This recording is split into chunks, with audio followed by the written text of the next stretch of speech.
앞으로 이게 수도권에서 이런 지역에서는 상승 여력이 있는 곳이 어디 정도? 6억대인데 지금 11억대예요. 그래요? 2배가 됐어요. 11억이요? 네네. 또 이렇게 생각하시면 또 6억도 사실 돈이 그러면 그 밑에 가격대는 그럼 가능성이 없는 거냐? 아니거든요.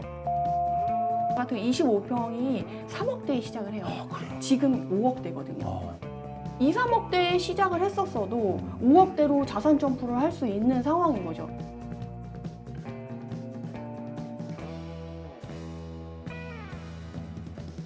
전에 저희가 그 메디테라님 모시고 강남권에 대한 얘기를 주로 했기 때문에 그래서 이번에는 비강남권을 중심으로 해서 부동산 입지 점검 한번 해보겠습니다. 오늘은 비강남이면 그러면 강남은 강남 3구 제외하고 다른 지역 해주시는 거예요? 네네. 주로 그런 얘기를 해야 되지 않을까 싶어요. 네. 지난번에 너무 비싼 곳만 얘기하니까 네. 저도 뒤로 가면서 입맛이 씁쓸하더라고요. 그렇죠. 사실 너무 넘사벽이고 막 50억, 네. 70억 막 이런 데만 맞아요. 얘기하니까 네. 근데 거기만 오른 게 아니거든요. 네. 근데 거기 말고도 오른 곳들이 너무 많아서 사실은 그런 거에 상관없이 내 자산에 맞는 가격대에서 가장 베스트한 지역과 단지를 고르는 게 얼마나 중요한지 그리고 다른 지역도 얼마나 많이 올랐는지를 좀 말씀드리고 싶은 마음에 오늘 좀 네. 벼르고 준비하고 왔습니다. 근데 실질적으로 요즘에는 부동산 매매가 잘 이루어지지 않는다면서요? 아 그렇긴 해요. 네. 토지거래구역 해제 재지정되면서 네. 사실 거래하실 분들이 거의 다 거래를 하셔가지고 지금 서울 거래량이 거의 반토막이 네. 났어요. 그래서 뭐 2월달, 3월달에는 정말 피크를 찍었다가 지금은 네. 거의 뭐 오늘 자료 제가 갖고 오긴 했는데 네. 보시면 아시겠지만 원래 지금 8,000건 거의 9,000건까지도 집계가 되고 있거든요. 근데 지금 4월에는 지금 1,300건밖에 지금 집계가 안 됐어요. 네. 사실 이 정도 되면 집계가 반 이상은 됐다라고 봐야 되거든요. 음. 그래서 원래 한 3월달, 2월달 때쯤에는 한 3, 4천 정도 집계가 돼 있었어요. 네. 근데 지금은 1,000건밖에 집계가 안 돼 있잖아요. 와. 그러니까 4월은 확실히 줄었다라는 걸 알 수가 있고 어. 지금 집계된 건 22%밖에 지금 네. 월평균 거래량에 그 정도밖에 지금 거래가 안 되는 걸로 확 줄었죠. 그럼에도 불구하고 네. 우리가 얘기하는 마용성 지역 네, 네. 여기에다가 이제 흑석동까지 네네. 여기는 들썩거린다고 그러던데 그건 맞는 얘기입니까? 사실 지금은 그쪽도 약간 거래량이라던가 이런 건 좀 감소한 분위기예요. 네. 근데 거기가 왜 들썩인다라고 하냐면 토지거래구역이 재지정되면서 나머지 지역들이 아. 빠졌거든요. 네. 그러니까 그 지역은 또 기대감에 부푼 거죠. 네. 아 우리가 이제 에너지가 올 거야. 네. 이제 곧 오를 거야 해서 매물도 걷어들이고 아하. 이제 가격도 더 올리고 그럼 여기서 용산은 빠지는군요. 마포, 성수, 흑석이네. 용산은 이거 토지거래 허가구역이잖아요 지금. 아 근데 용산도 가격이 빠지고 있진 않아요. 그래요? 네, 그리고 용산도 매물이 줄었어요. 왜냐하면 토지거래 허가구역 무겼기 때문에 이제 전세를 낀 매물 자체는 거래가 안 되는 거예요. 그러니까 네. 매물도 줄고 가격도 오르고 똑같이 반영을 하고 있지만 네. 이후에 거래가 될 수 있는 애들 그 지역과 단지는 어디냐 했을 때 이제 용산은 좀 빠지는 거고 나머지 이제 성동, 마포, 흑석 뭐 이런 동작 이번에 나오는 지역들이 꽤 이렇게 나온 걸 제가 정리를 해왔거든요. 네. 그래서 보시면 그 외의 지역들이 지금 쭉 올라가고 있는데 그러니까 이런 지역들 위주로 이제 거래가 되면서 가격이 탄력을 받겠죠. 왜냐면 호가로 나와 있어도 거래가 안 되면 정체가 되는데 거래가 되면 그 위에 또 가격이 붙고 또 가격이 붙고 하다 보니까 아무래도 토지거래 허가구역 재지정된 구역보다는 안 된 지역들이 조금 가능성이 높죠. 우리가 비강남권의 입지를 봤을 때 네네. 이제 강남권하고 비교를 많이 하니까 네네. 강남권이 뜨는 이유가 뭐 대치동 이쪽은 한강이 보이는 것도 아니지만 네네. 학군, 네네. 그다음에 학원 네네. 뭐 이런 거잖아요. 네네. 근데 반면에 압구정이라든지 청담동이라든지 뭐 아니면은 그 송파 한강변 지역은 네, 잠실. 한강이 보이는 거예요. 그다음에 네네. 교통이 편리하고 네네. 거기도 학군이 어느 정도 있고. 네네. 그러면 이거 쫓아가면 되는 거잖아요. 그러니까 네네. 비강남권에도 이런 유사한 지역 네네. 어디가 있겠어요? 너무 많죠. 사실 학군지라고 해서 네. 뭐 대치동, 목동, 중계동만 있냐. 사실 대표적으로 거기가 유명해서 그렇지 않아요. 일기 신도시에도 분당이 우선 있잖아요. 학군지 학원. 그리고 평촌 신도시도 네. 학군이랑 학원가로 유명해요. 네. 그리고 그 외에도 각 지역마다 유명한 그 포인트들이 있어요. 학군이 유명한 포인트, 교통이 편리한 포인트, 이런 포인트들이 다 있어서 사실 비강남권 중에서도 살기 좋은 건 너무 많거든요. 그래서 사시는 분들은 다 그래요. 우리 집 너무 살기 좋아. 근데 왜 이렇게 가격이 안 오르는지 모르겠어. 이렇게 얘기를 하시는데 이제 비교군이 있어서 조금 더 가치가 있고 사람들이 더 좋아하는 지역들이 있는 거라서 비강남권에도 좋은 데는 너무 많죠, 사실. 근데 한강을 끼고 왜 정치권에서도 한강벨트라는 네네네. 말을 하잖아요. 네네네. 그러면 한강을 끼고 서울에서 쭉 이제 어디야 성동, 그다음에 강동, 네네. 송파 이쪽에 강남, 그죠?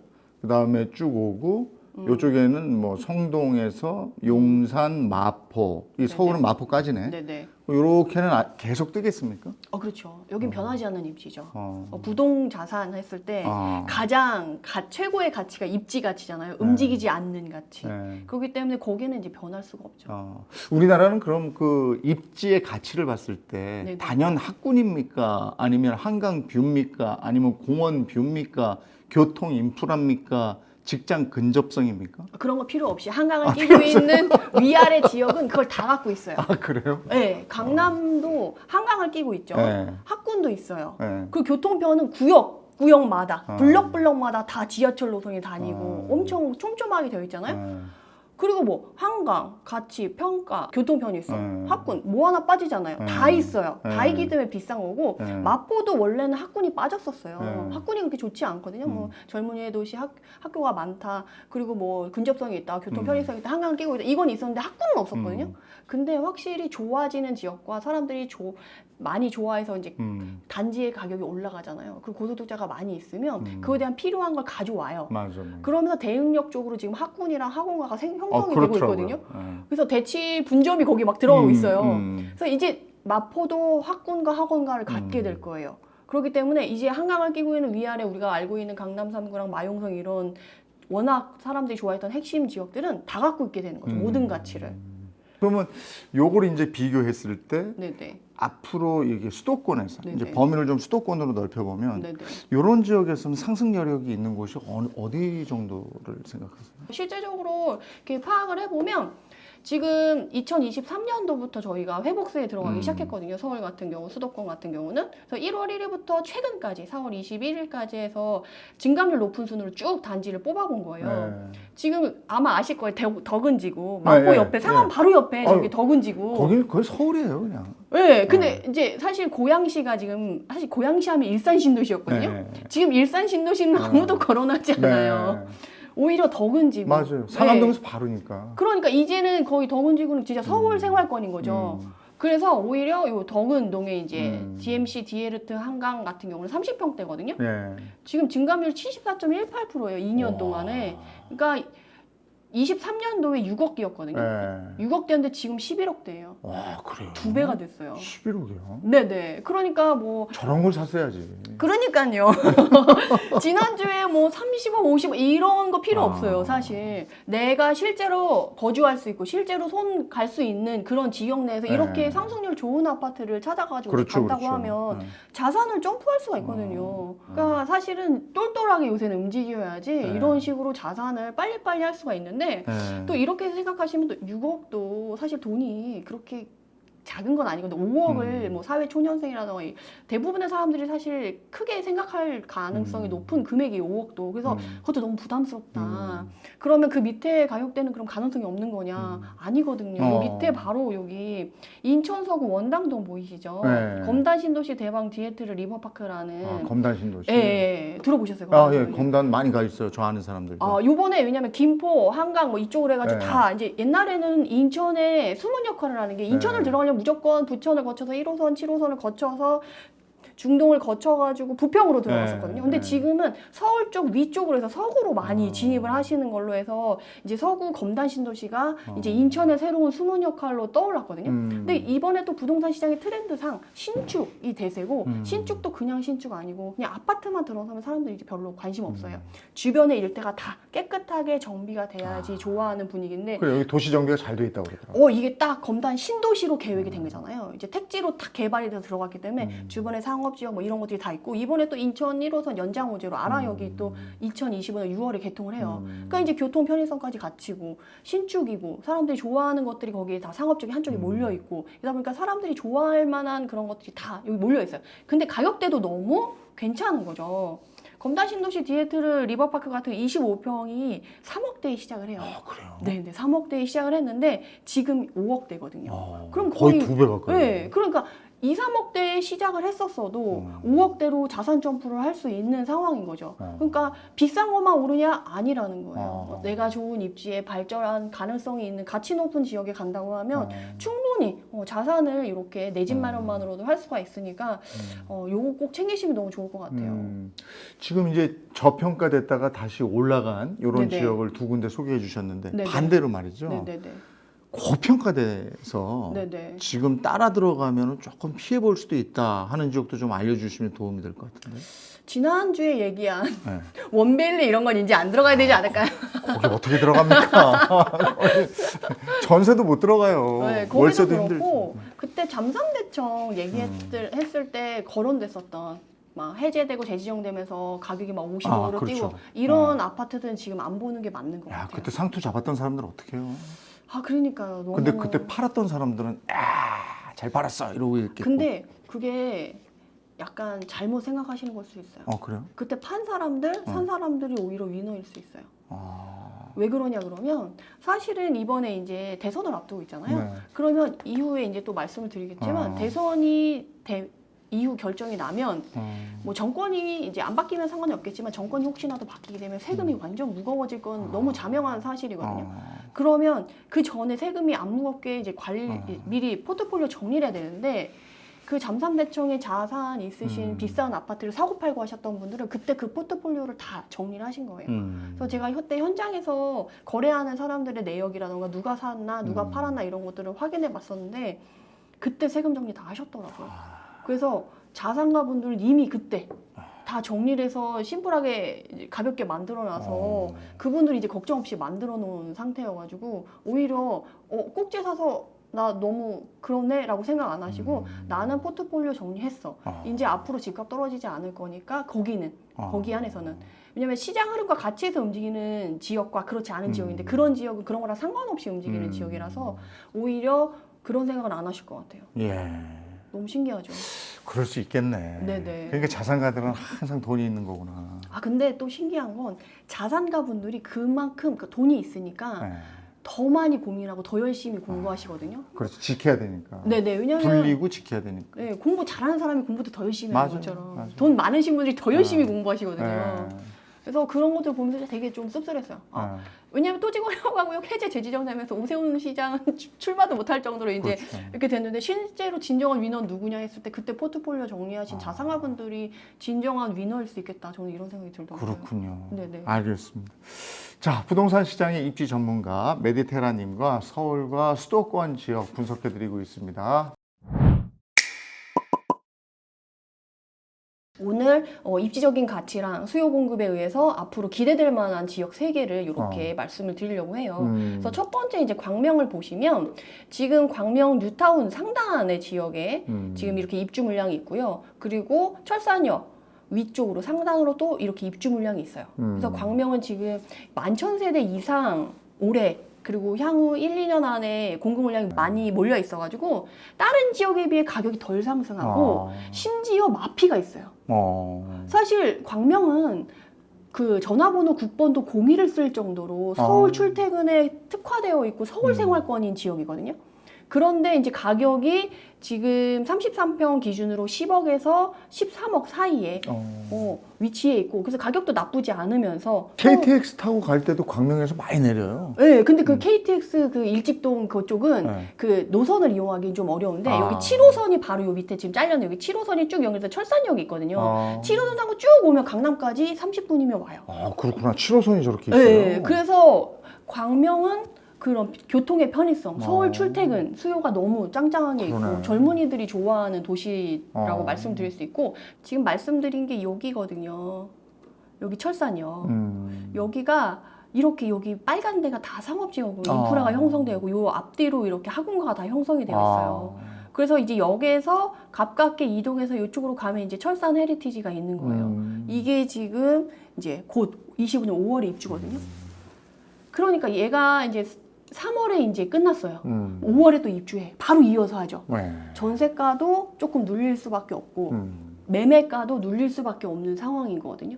근데 이후에 이게 끝나고 나면 이제 입주 물량이 많지 않으니까 가격이 충분히 오를 가능성이 높죠. 그리고 네. 입지가 너무 좋기 때문에. 눈여겨보실 만하네요. 네네. 그래서 입지가 입주하는 시기에 비슷하니까 어디가 좋을까 저울질 하시는 분들이 진짜 많으세요, 여기서. 그래서 여기서도 좀 잘 고르시면 너무 좋겠다라고 말씀드릴 수가 그러니까 딱 있겠습니다. 이쪽으로는 안양천에 뒤쪽으로 공원이 있으니까 더 좋네. 그리고 이쪽으로 쭉 가면 바로 목동이에요. 아, 그래요? 네, 위로 쭉 조금만 가면은 또 목동이라서 이제 철산 사시다가 이제 학군 생각하시면 또 목동으로 많이 목동으로 넘어가시거든요. 그렇군요. 그래서 약간 광명의 철산은 약간 그런 느낌이다라고 네. 보시면 좋을 것 같습니다. 그리고 광명 같은 경우 지금 유력해서 보는 게 사실 이쪽 지역이거든요. 여기가 대장 아파트가 될 거예요. 여기가 철산역을 기준으로 해서 여기가 메인 입지예요. 네. 그리고 그 앞뒤로 이제 학원가가 형성되어 있고 그리고 철산 여기 광명이 대부분 좀 약간 경사도가 있는데 이쪽 지역은 또 경사도 없이 평지예요. 평지예요? 네. 그리고 대단지잖아요. 그리고 이제 새 아파트가 이제 쭉 들어설 거라서 이제 대장 아파트가 이제 이 아파트가 될 거라서 광명에는 입지적인 재배치가 확 바뀔 거예요. 왜냐하면 철산역 이제 하단으로 이제 대장 아파트가 있고 입지가 탑이었는데 지금 그 1등급 입지가 위로 바뀌면서 이제 가격이 재배치가 될 거라서 그럴 때 변화가 있을 때 또 기회가 있잖아요. 그렇죠. 그래서 여기 사시는 분들도 이제 이사를 또 해가지고 향후 가치가 달라질 부분을 챙기시는 게 좀 되게 유리할 수 있는 상황이다라는 거죠.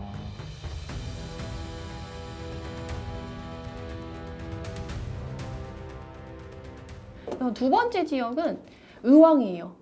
의왕은 좀 생소하지 않나요? 아니, 의왕이 굉장히 쾌적하다는 얘기는 들었어요. 네. 의왕에 사시는 분들 얘기 들어보면 쾌적하대. 여기가 저 녹지도 많고.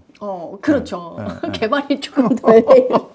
약간 그런 부분이 있었는데 약간 경기 남부권에서 서울을 가려면 의왕을 톨게이트를 거쳐서 이렇게 가다 보니까 교통 편의성도 있고 엄청 괜찮아요. 근데 네. 의왕도 약간 의왕 나름이다라고 말씀을 드리고 싶은데 의왕의 안에서도 저는 말씀드리는 건 지금 부동산 시장의 트렌드는 정권이 바뀌어도 바뀌지 않을 트렌드는 신축을 좋아하고 이제 그쪽에 수요가 몰릴 가능성이 있어요.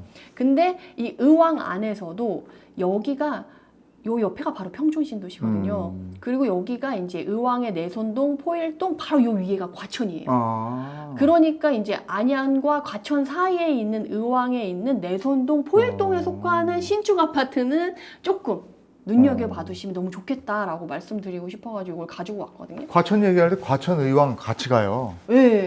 근데 의왕도 저 밑에 있는 의왕은 과천이랑 같이 안 가고. 과천 쪽에 붙어 있는 의왕을 고르시는 게 낫구나. 그렇죠. 여기가 그래서 내손이랑 포일이 그런 느낌으로 보시면 좋을 것 같아요. 그래서 여기가 과천이잖아요. 네, 여기가 과천이고 여기가 안양이고. 근데 바로 여기 안양에 평촌이 이쪽 학원가, 학군 학원가가 여기 몰려있는 거고 여기 내선동 보이시죠? 네. 그게 포일동. 이거를 확대하면 여기에 지금 제가 아까 말씀드린 인덕원 자이 SK뷰 그리고 퍼스비에 이 두 개가 지금 입주를 예정하고 있어요. 인덕원은 굉장히 번화했던데 요즘에 보니까. 요새 인덕원 여기가 이제 포터블 역세권이 될 예정이에요. GTX부터 시작해가지고 월곡판교, 4호선, 동탄 인덕원선. 인덕원 저기 괜찮은 것 같아요. 네, 여기가 들어가니까 여기서 그래서 평촌도 입지에 따라서 흐름이 너무 달라요. 원래 평촌 신도시 하면 여기 학군학원가가 있는 이제 평남 지역이라고 하는 이쪽이 메인이었는데 이제는 이제 인덕원 호재를 타고 가면서 이 위쪽 지역이 많이 떴어요. 그래서 최근에 이제 이쪽에 있었던 이제 신축들 들어갔던 입지 좋은 애들이 거래가 많이 됐고 가격이 많이 올랐어요. 이쪽에 비해서. 근데 이 인덕원 호재를 타고 여기 지역이 이렇게 삼각형 보이죠? 이렇게 삼각형. 네. 여기 생활권에 들어있는 아파트 단지들이 이 인덕원 호재에 따라서 변동폭이 엄청 커요. 왔다 갔다를 많이 하는데 그러다 보니까 떨어졌을 때 기회를 잡을 가능성이 조금 더 기회가 자주 생길 수 있는 지역이겠죠. 근데 여기에 또 이렇게 새 아파트가 들어간다라고 하니까 사람들이 관심을 갖고 이번에 또 과천 8단지, 9단지가 이주를 시작했다고 하더라고요. 4월 20부터 시작해서 6월 말까지 이주를 할 거라 이분들은 또 생활권 일로 와야지. 네, 멀리 가고 싶지 않은 거야. 이 근처에 살고 싶어. 근데 이주비 대출이 똑딱 여기에 맞게 또 나온 거예요. 여기 딱 들어갈 만한 금액으로 딱 나와가지고 8, 9억 정도 나왔대요. 그러니까 여기에 조금 들어갈 만큼 24평이 지금 8억이잖아요. 충분히 들어갈 수 있을 만큼 그래서 여기에 사시는 분들 솔직히 이주할 때 그냥 전세로 살다가 전세로 들어가야지 하시는 분도 계시지만 그렇지 않은 분들도 있거든요. 왜냐하면 이게 길어질 수도 있고 옮겨 다니면서 하는 거 귀찮아하시기도 하거든요. 그리고 앞으로 집값이 오를 거다라는 기대감이 있으니까 이주하는 동안에 이 집에서 매매를 해서 내가 거주하고 한 5년 살다가 나중에 팔고 들어가면 이거 오르는 것만큼 팔고 자산을 취득한 다음에 또 과천 또 새 아파트가 되면 또 오르지 않겠어요? 그럼 2주택 되는 거 아니에요? 그거가 이주할 때 돼서 이주거에 맞춰서 새 집을 사는 건 일시적 1가구 2주택 그걸로 해가지고 비과세 해줘요. 아, 그런 거예요? 네, 또 그런 것도 있어요. 그래, 근데 그 시기에 맞춰서 해줘야지 너무 일찍 사시도 안 되고 너무 늦게 사셔도 안 되고. 그것도 알아보셔야 되겠네. 네, 그래서 그런 걸 잘 챙기면 세금을 또 아낄 수 있죠. 그러니까 오를 거 대비한다면 가가지고 전세 사는 것만 생각하지 마시고 네네. 그건 1가구 2주택 해당이 안 되는 게 있으니까 네, 이주 때문에 어쩔 수 없이 집이 없어지니까 그러니까. 사는 거니까 괜찮아. 그걸 이렇게 되는 거예요. 샀다가 나중에 입주할 때 팔면 오른다는 걸 전제로. 네. 그 방법이 있구나. 네네. 그렇게 해서 지금 이 인덕원 자 SK뷰 아파트 같은 경우는 여기도 피가 그렇게 많이 붙어가지고 가격이 떨어지지 않는다고 그렇구나. 하더라고요. 네. 그래서 이쪽도 앞으로 사실은 이 평촌 지역이 뭐 선도지구도 되고 여기에 또 인덕원선도 들어간다라고 하니까 사실은 학군 지역만 좋았다고 했는데 이게 확장되는 분위기로 약간 의왕이 이렇게 확장이 되고 있어요. 점점 옆으로. 그래서 확장성을 봤을 때도 괜찮은 지역이어가지고 의왕이라고 하더라도 내손이나 포일동 쪽에 속해 있다라고 한다면 이제 안양, 과천, 이 의왕이 벨트로에서 같이 움직일 수 있는 입시적인 가치가 있어가지고 여기도 조금 눈여겨보시면 너무 좋겠다. 이렇게 말씀을 드리고요.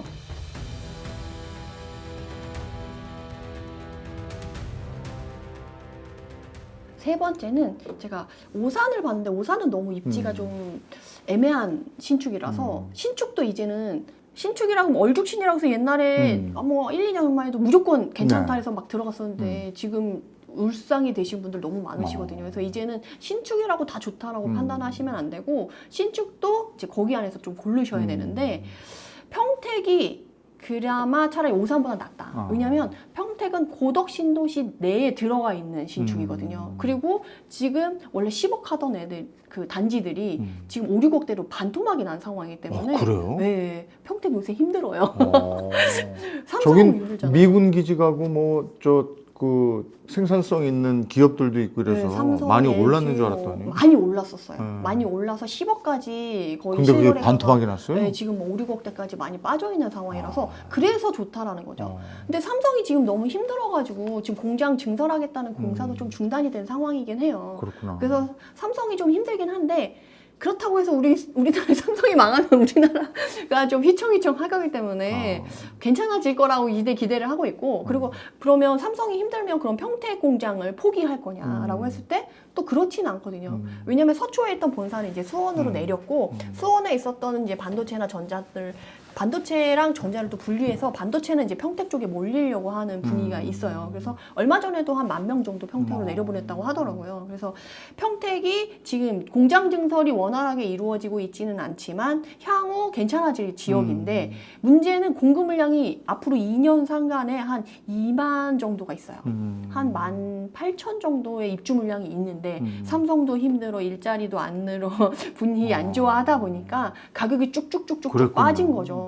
그러다 보니까 오히려 좀 기회가 될 수 있는데 다만 아까 제가 말씀드렸던 광명이나 의왕은 지금 움직이셔도 조금 지금부터 관심을 무조건 들어가라 이런 건 아니고 내가 지금 알아보고 있던 지역이 그쪽이다 하신 분들은 이제 지금 좀 본격적으로 모니터링 해보면 좋고 이제 좀 더 알아보시면 좋겠다라고 추천을 드리는데 평택은 지금은 아니다. 라고 말씀드릴 수 있을 것 좀 같아요. 더 시간이 뒤로 가야 되는 거예요. 네, 왜냐면 입주 물량이 지금 한 2만 세대가 몰려 있고 향후 한 2년간 그리고 삼성이 이제 이 공장 증설에 들어오고 이제 원상 복귀가 되려고 하면 시간이 걸릴 수밖에 없어요. 그리고 입주 물량이 계속 있기 때문에 평택은 당분간 전세가도 받쳐주기 어렵고 매매가도 받쳐주기 어려워서 내가 사자마자 좀 상승을 기대하고 뭔가 바뀌길 원한다 하시는 분들은 평택에 들어가면 실망하실 수가 있어요. 이건 좀 미래를 봐라. 향후 2, 3년 내에 본다라고 한다면 평택이 너무 좋을 수 있는 거죠. 그래서 신축이 지금 이제 3단계 쪽에 들어가는 거거든요. 그래서 여기 평택을 보시면 1단계, 2단계, 여기 이렇게 3단계 이렇게 들어가게 되는데 이제 막 3단계 여기 시작되는 이 부분에 지금 입주가 시작이 되려고 하는 거예요. 그래서 이제 입주 물량이 향후에도 좀 많이 남아 있긴 한데 평택을 좀 보셔야 될 건 중요한 게 이제 고덕 신도시가 워낙 크다 보니까 1단계 좋은 입지는 벌써 이제 10년 차가 돼 간단 말이에요. 그리고 이제 들어가는 이제 단지들은 이제 신축인 거고 그렇게 했을 때 입지적인 가치를 더 중요하게 할 거냐 신축의 가치를 더 중요하게 볼 거냐 했을 때 신축은 5년이라는 제한이 있잖아요. 그래서 내가 5년 내에 사고팔고를 할 것 같다. 라고 한다면 신축을 보면 좋지만 그렇지 않다라고 하면 입지적인 가치를 또 우선시해야 하는 게 나쁘지 않거든요. 그래서 지금 신축은 그래도 신축이라고 가격이 좀 더 비싸게 사야 되는데 입지가 좋은데 이제 10년 차쯤 됐고 10억 찍었다 이제 거의 반토막 났다 그러면 앞으로 조금 더 가격이 흔들릴 가능성이 있어 조금 더 지켜보겠지만 그게 이제 바닥을 찍고 올라가려고 했을 때 내가 그걸 이제 내 집 마련을 했다. 그러면 이제 입지 고덕 신도시의 최고의 입지를 가져갈 수도 있는 상황이라서 옛날에는 10억 정도 되면 5억일 때는 괜찮은데 10억까지 바라보기는 힘드셨던 분들이 지금은 오히려 기회의 장이 될 수 있는 지역이 평택이지 않을까. 그렇구나. 광명, 의왕, 평택. 네네. 네, 알겠습니다.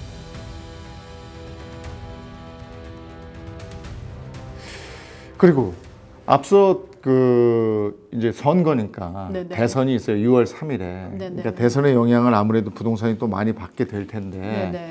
민감한 공약 뭐가 있습니까? 가장 주안적으로 봐야 될 것들이 어떻게 있냐라고 보면 한 4가지, 5가지로 나눠볼 수 있을 것 같아요. 그래서 세금이 무거워질 건 당연하다라고 생각을 하셔야 되고 그게 뭐 부동산은 이제 건드리면 오히려 부작용이 많더라. 세율은 건드리지 않겠다. 뭐 이렇게 얘기를 이제 방송에서 많이 지금 대선 얘기를 하시는데 사실 제가 너무 놀랐던 게 사실 부동산 이 공부를 하기 전에는 저는 사실 이런 정치나 이런 거에 이제 관심이 없었거든요. 그래서 나라가 이렇게 발표를 하고 공고문을 내면 당연히 지키는 줄 알았어요.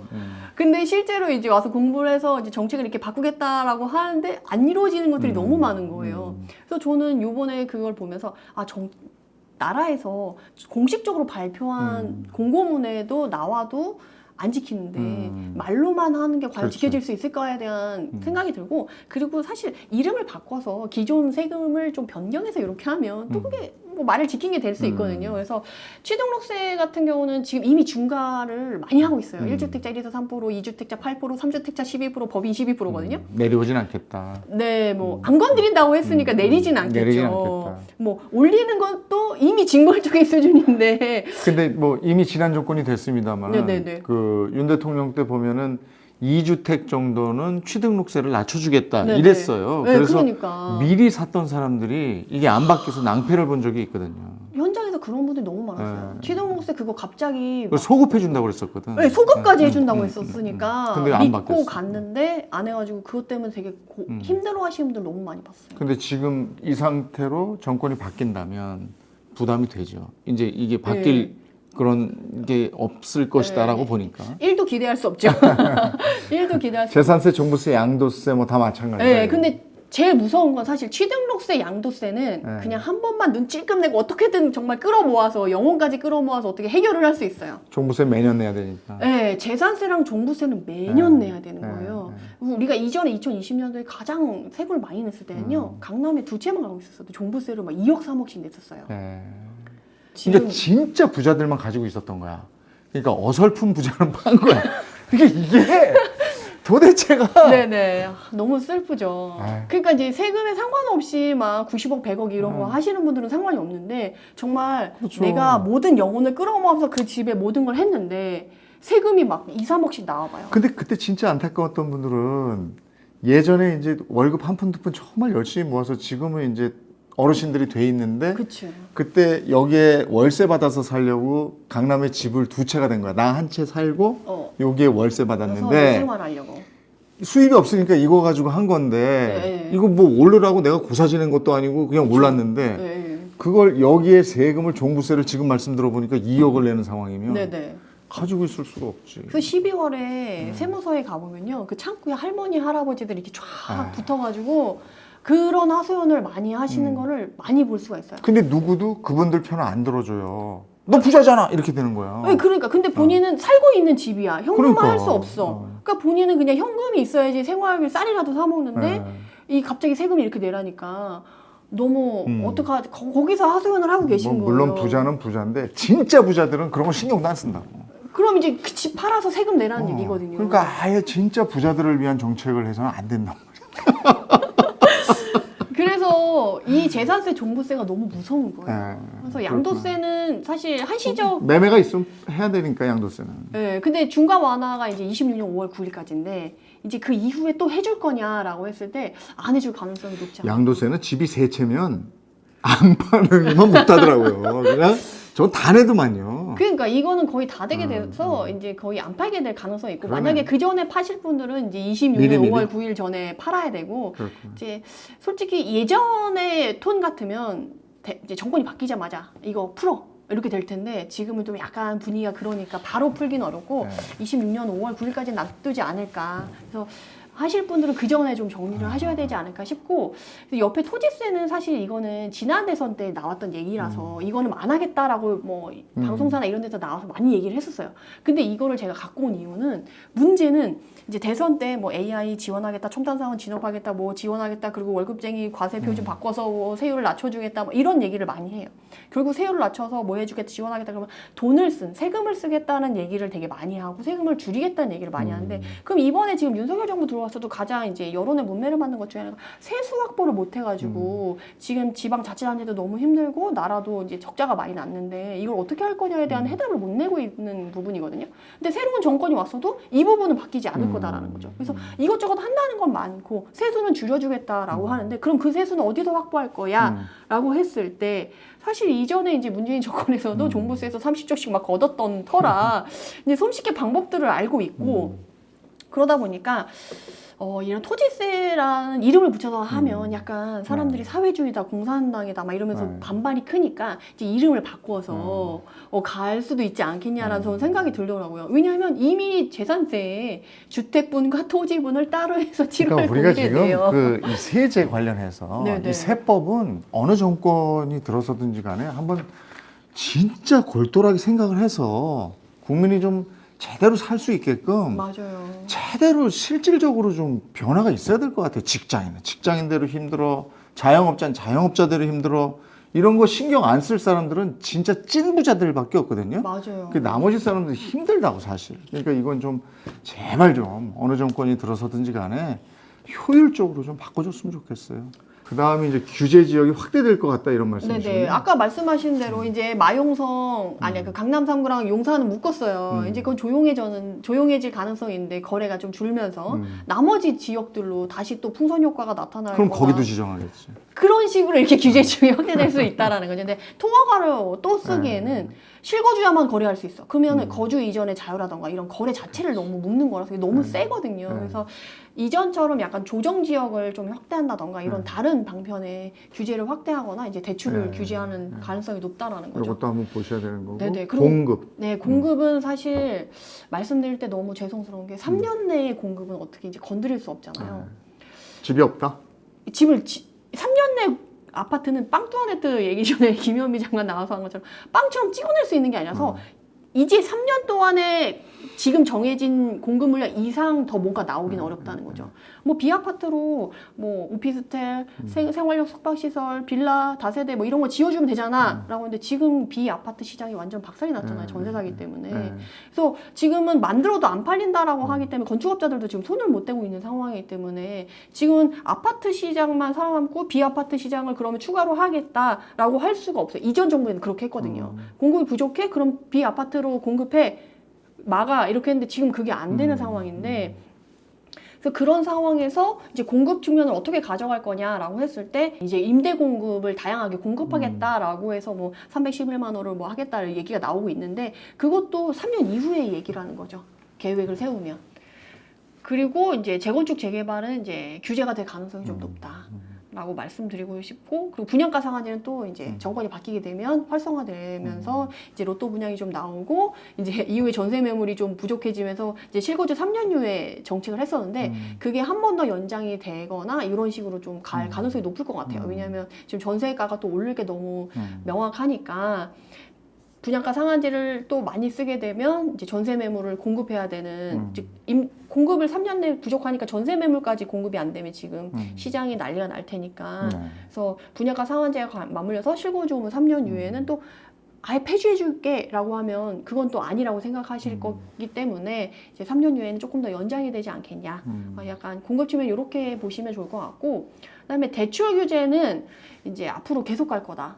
정권에 상관없이. 그렇죠. 예, 이미 너무 가계부채라던가 뭐 이런 적자가 많기 때문에 대출 규제는 쭉 유지가 될 텐데, 지금 옆에 제가 모든 대출의 소득자료 활용이라는 이 문구를 갖고 왔어요. 그래서 대출 규제를 할 때 이제 앞으로 DSR 3단계가 7월부터 이제 적용이 될 텐데, 그거보다 사실 더 중요한 게 저는 모든 대출의 소득자료를 활용하겠다라는 문구가 더 중요하다고 생각하거든요. 사실 이거를 한다는 건 결국엔 전세도 DSR을 보겠다. 소득을 보고 돈을 집행하겠다라는 얘기거든요. 그래서 사실 그 밑에 임대차 입법 수정 의지랑 이게 지금 같이 적용돼서 이제 결과를 만들어내게 되는데, 그게 뭐냐면 이제 전세도 DSR을 보게 되면 내가 원하는 집에 전세로 가려고 했을 때 원하는 만큼 돈이 나오지 않아서 그쪽에 전세를 못 구할 가능성이 높아요. 그러면 사람들이 어떻게 선택을 하냐면 오히려 역으로 제안을 해요. 전세로 내놨지만 이거 월세로 좀 바꿔주면 안 되겠냐. 그래서 반전세로 바뀌어요. 그러면 이제 전세 시장에 있는 전세 시장이 줄어들고 전세 매물이 이제 전세 제도 자체가 천천히 이제 소멸해 가는데 그 속도를 더 빠르게 가겠죠. 이제 임차인들도 원래 월세보다는 전세를 선호했었는데 이제 대출이 안 나오니까 못 하니까 그냥 월세로 좀 바꿔줘라는 얘기가 나오고, 그리고 임대차 입법 수정 의지가 지금 또 만만하거든요. 그렇게 했을 때 지금 이전에 진보당에서 나온 게 무제한 갱신권이었거든요. 그러고 나서 너무 여론의 문매를 맞으니까 다시 접고 3개월 후에 10년 임대기간 보장 플러스 연장까지 가능하게 해줄게라는 게 3월에 나왔었어요. 근데 그것도 이 여론의 문매를 맞으니까 다 들어갔거든요. 근데 결국엔 내용은 네임택만 바꿔서 나왔을 뿐 실질적인 내용은 똑같거든요. 그냥 무제한 갱신권에 대한 내용이었어요. 이렇게 되면 이제 새로 신규 임차인을 받아도 전세가를 올릴 수 없어 라는 거거든요. 그러면 임대인은 세금만 지금 올라가는 상태에서 내가 팔고 싶을 때 팔지도 못해. 그리고 전세자금 올리는 것도 마음대로 못해. 그러면 너무 제한이 많이 돼서 수익이 보장이 안 되기 때문에 전세를 내놓을 의지가 없어지는 거예요. 그럼 다들 이제 돈을 열심히 모아서 월세로 바꾸게 되거든요. 그러면 차츰차츰 전세 제도가 소멸할 수밖에 없는 상태로 속도가 더 빨라질 거다라는 게 너무 걱정이 되는 건데, 문제는 지금 매매 그 거래 비중을 보면 매매가 19%고 24년 서울 부동산 기준으로 매매가 19%, 전세가 44%, 나머지 월세가 30몇 % 이렇게 되어 있거든요. 근데 전세 제도가 있어서 44% 전세 매물 받쳐줬을 때의 월세가랑 전세 매물이 없어졌는지 전세 제도가 없어져가지고 이 사람들이 결국에는 이 44%에 해당하는 사람이 일부는 매매로, 일부는 전세로 갈 텐데 대부분 이제 월세로 갈 사람들이 더 많다라는 거죠. 그러면 전세 매물이 없어서 44%가 그 받쳐주는 그 기계 없는 상태에서 이제 월세로 간다라고 하면 이제 월세가 폭등이라던가 상승 속도가 지금보다 훨씬 높아질 거라는 거죠. 그래서 그런 부분이 너무 걱정이 돼요. 그래서 이런 지금 대출 규제가 모든 대출의 소득 자료를 제공한다라고 하면 전세제도 소멸에 조금 더 속도를 붙일 것이고, 임대차 입법도 그런 식으로 자꾸 바꾸게 될 거다. 그래서 지금 대부분 현장에서는 그런 분위기예요. 어쨌든 요거는 하여간 그 이제 대선과 관련해서 이 네네. 정책적인 면에서 눈여겨봐야 될 것을 5가지로 지금 추려 오셨고, 네네. 그 부동산 관련해서 궁금증 있는 분들한테 조언해 주실 게 있어요? 지금 시점에서? 지금 시점에서 너무 불안해동하지 않으셨으면 좋겠고, 그리고 정권 때문에 너무 불안해하지 않으셔도 될 것 같아요. 요새 보면은 유튜버나 이런 데 막 불안을 조장할 수밖에 없는 그런 내용들이 많이 나오거든요. 근데 너무 불안해하지 않으셔도 되고, 그냥 본인이 지금 준비한 대로 상황에 맞게 움직이시는 게 가장 맞지 않을까 싶습니다. 그럼요. 언제 뭐 다 우리를 도와줬나요? 각자 도생이지. 맞습니다. 알아서 살았죠, 국민들은. 맞아요. 예, 오늘 메디테라님과 함께했습니다. 고맙습니다. 네, 감사합니다.